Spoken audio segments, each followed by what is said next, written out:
చేసుకోండి ఇస్తారు.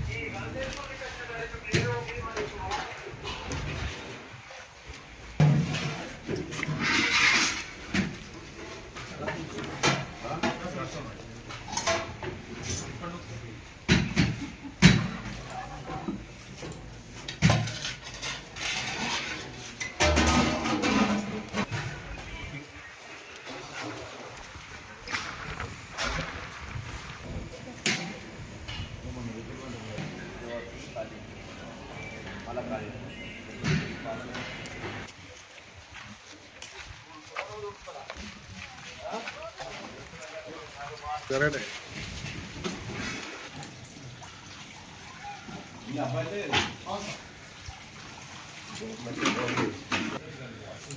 యూనివర్సిటీ ఇట్లా ఉంటుంది.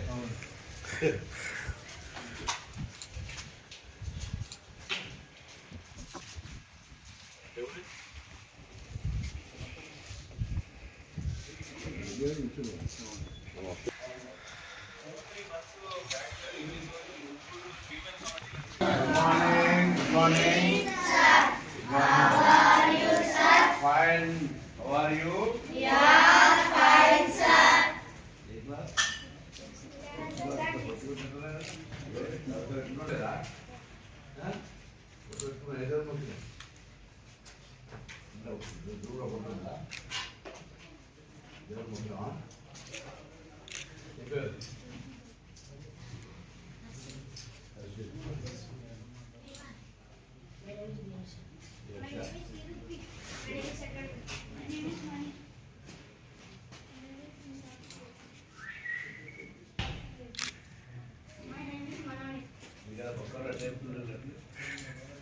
అది వాళ్ళు ఎక్కడ ఏం జరుగుతుంది?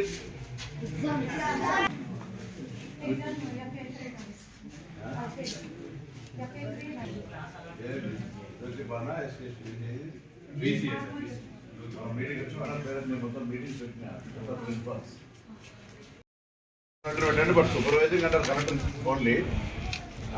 మళ్ళీ అల్టిమేట్ కలెక్టర్ రెస్పాన్సిబిలిటీ. ప్రతి ఆఫీసర్ ఎక్కడ ఏ ఫుడ్ పాయిజన్ అయినా ఏ ఇన్సిడెంట్ జరిగినా వాళ్ళ రెస్పాన్సిబిలిటీ అని చెప్పేపాటి చేయండి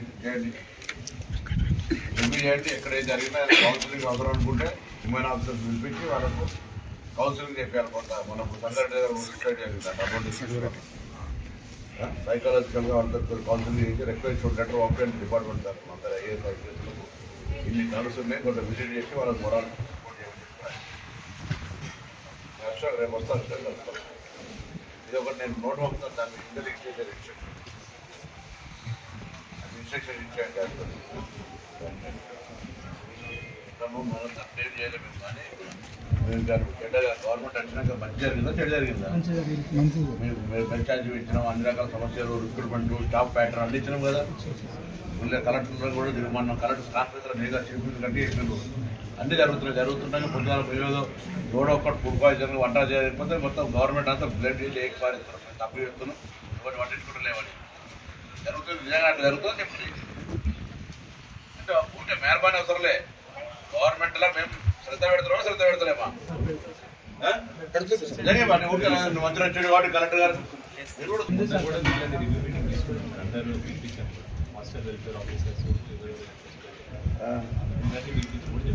అక్కడ ఇక్కడ సంఘటన జరుగుతుంది. దాన్ని మనం ఏం చేయమంటే చెప్పు ఎవరో జాగ్రత్తలు తీసుకుంటే మనం కూడా ఇవన్నీ ప్రాబ్లం రాదు. ఎక్కువనో కూడా ఫుడ్ పాయిజన్ మనం కూడా ఆదిలాబాద్ ఆసిఫాబాద్లో ఏదో జరిగింది. వాళ్ళు ఏదో తెలుసుకుని చెప్తే 360 మందిలో 30 మందికి ఫుడ్ పాయిజన్ ఏదో ఇచ్చున్నట్టే కదా. అందుకని మనమే చంపినట్టుగా పోయేవాళ్ళు. బాగా చెప్తురా టేబుల్ సరిపోతున్నావా ఎక్కువ దీంట్లో టేబుల్ సరిపోతున్నావా నేను ఎక్కువ అందరు పెడుతురా ఏ ప్రాబ్లం లేదా ఖాళీ చేయాలని మునక్కాయ చెట్లు జామ చెట్లు కజవాల చెట్లు అన్ని పెట్టి అన్ని మునక్కాయ మంచి జామకాయ మంచి కజవా మంచి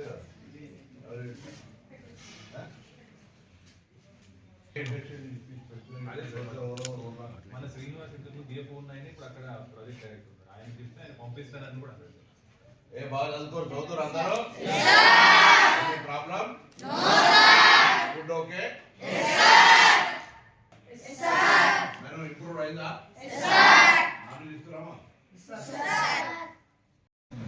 రోజు బాగా అనిపించింది రాగానే మా పీటీ మొత్తం అనిపిస్తారు అభివృద్ధి చేయాలి ట్రైన్డే కదా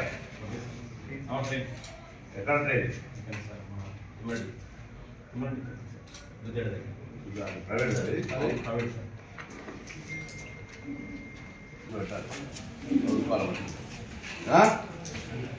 చదువుతారా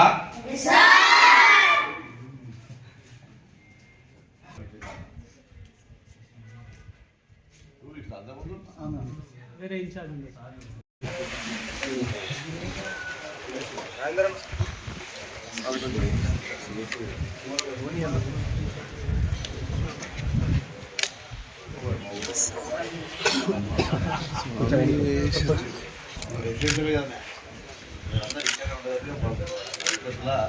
పర్మనెంట్ బిల్డింగ్లలో మొత్తం మూలవారు గురుకులాలను వాడే అన్నట్టు ఇది అంతే చేసుకోవాలి. తెలంగాణ వ్యాప్తంగా ఉన్నటువంటి social welfare SC ST BC minority residential schools మరియు గురుకులాల్లో గతం కంటే మెరుగైన విధంగా ఉండే విధంగా అనేక రకాల చర్యలు ఈ ప్రభుత్వం తీసుకుంటుంది. రేవంత్ రెడ్డి గారి నాయకత్వంలో బట్టి విక్రమార్క గారి నాయకత్వంలో ఏదైనా ఎక్కడైనా ఇబ్బంది ఉంటే ఆ నేరుగా ప్రిన్సిపాల్లను కానీ అక్కడ ఉండబడేటువంటి అధికారులను ప్రభుత్వం దృష్టికి తెమ్మని చెప్పి కోరుతాను. జిల్లా కలెక్టర్ల దృష్టికి తెమ్మని విజ్ఞప్తి ఇంతకుముందు చేయడం జరిగింది. ఇప్పుడు కూడా వెంటనే ముఖ్యమంత్రి గారి సూచన మేరకు జిల్లా కలెక్టర్లు అడిషనల్ కలెక్టర్లను జిల్లా స్థాయిలో కమిటీగా వేస్తూ 4 వెల్ఫేర్ అధికారులు ఎస్సీ ఎస్టీ బీసీ మైనారిటీ అధికారులు అదేవిధంగా ఆరోగ్యానికి సంబంధించి చూడడానికి డిఎంహెచ్ఓను ఆ ప్రాంతం ఆ స్కూల్ యొక్క ప్రిమిసెస్ బాగుండడానికి డిఆర్డిఓ గారు దాని తర్వాత విలేజ్ సెక్రటరీ కానీ ఆ ప్రాంతంలో ఉండేటువంటి విధంగా డిపిఓలను సభ్యులుగా చేస్తూ కమిటీ వేస్తూ ఇదే ఫార్మేట్లో మండల స్థాయిలో కూడా వేస్తూ ప్రతి 15 రోజులకు ఒక్కసారి ఆ పాఠశాల సందర్శన లేదా నివేదికలు తీర్చే కార్యక్రమం ఎక్కడ ఫుడ్ పాయిజన్ అవకాశం లేకుండా కిచెన్ కానీ శానిటేషన్ కానీ అన్ని రకాలు చూడమని చెప్తాను. దాంతో పాటుగా ఇప్పటికే మేము మెస్ ఛార్జీలు కాస్మెటిక్ ఛార్జీలు పెంచబడ్డాయి. ఫుడ్ మెనూ అందరూ మార్చుకోవాల్సిందే. ఫుడ్ మెనూ మారినాక అవసరమైతే ఒక పేరెంట్స్ కమిటీ పెట్టి వాళ్ళ ముందు దీన్ని పెట్టి నేను పేరెంట్స్ని కూడా కోరుతా ఉన్నా, పిల్లలకు ధైర్యం ఇవ్వండి, ఎక్కడ కూడా ఆత్మస్థైర్యం కోల్పోవద్దు. సమస్యలు ఉంటే తల్లిదండ్రుల ద్వారా కూడా ప్రభుత్వం దృష్టికి తేవడానికి అవకాశం ఉంది. ప్రభుత్వం విద్యకు అన్ని రకాల ఎక్కడ కూడా ఎంత ఇబ్బంది ఉన్నా ఎటువంటి సమస్య రాకుండా చూసేటువంటి ప్రయత్నం చేస్తూ ఉంది. కాబట్టి దీని మీద కూడా రాజకీయం చేసే విధంగా 10 సంవత్సరాల అధికారం ఉన్న కిరాయిలు ఇవ్వలేక మెస్ ఛార్జీలు ఇవ్వలేక నిత్యం సరఫరా చేసిన ఫుడ్ సప్లయర్ కూడా పేమెంట్ లేని పరిస్థితుల నుంచి ఇవాళ వాటన్నింటినీ స్ట్రీమ్లైన్ చేస్తూ ఉన్నాం. భవిష్యత్తులో గ్రీన్ ఛానల్ ద్వారా పేమెంట్స్ చేస్తాం, క్వాలిటీ ఆఫ్ ఫుడ్ ఇస్తాం, వాళ్ళకి సంబంధించిన అన్ని రకాల బట్టలు పుస్తకాలతో సహా అన్ని రకాల టీచింగ్ రిక్రూట్మెంట్ చేసినాం, ఫిజికల్ టీచర్ను పెట్టినాం రిక్రూట్మెంట్ చేసి. సో వీటన్నిటి ద్వారా కూడా సమస్య లేకుండా చేయడానికి స్టేట్ కలెక్టర్స్ కాన్ఫరెన్స్లో కూడా చెప్పడం జరిగింది. సో వీటన్నిటి ద్వారా మేము ఎప్పుడు కూడా కన్సర్న్ ఉన్నాం. Don't do politics on childrens. If గవర్నమెంట్కి అయినా సూచన చేయాల్సుకుంటే మేము సానుకూలంగా వినడానికి సిద్ధంగా ఉన్నాం. బ్యాక్వర్డ్ క్లాస్ వెల్ఫేర్ తెలంగాణ మంత్రిగా మిగతా ఎస్సీ ఎస్టీ మైనార్టీకి సంబంధించినటువంటి గురుకులాల్లో కూడా మాకు ఒక విద్యార్థి నాయకుడు కాబట్టి నేను మరీ కోరుతా ఉన్నా, ఆ యొక్క ఈ గురుకులాలు లేదా వెల్ఫేర్ హాస్టల్స్ నిర్వహించే సందర్భాల్లో ఎక్కడ ఏ సమస్య ఉన్నా దయచేసి ప్రభుత్వం దృష్టికి తీసుకురండి. పరిష్కారం కాకపోతే అప్పుడు మీరు తప్పకుండా మీ పోరాటం చేసి హక్కు ఉంటుందనే మాట మనం చేస్తాను.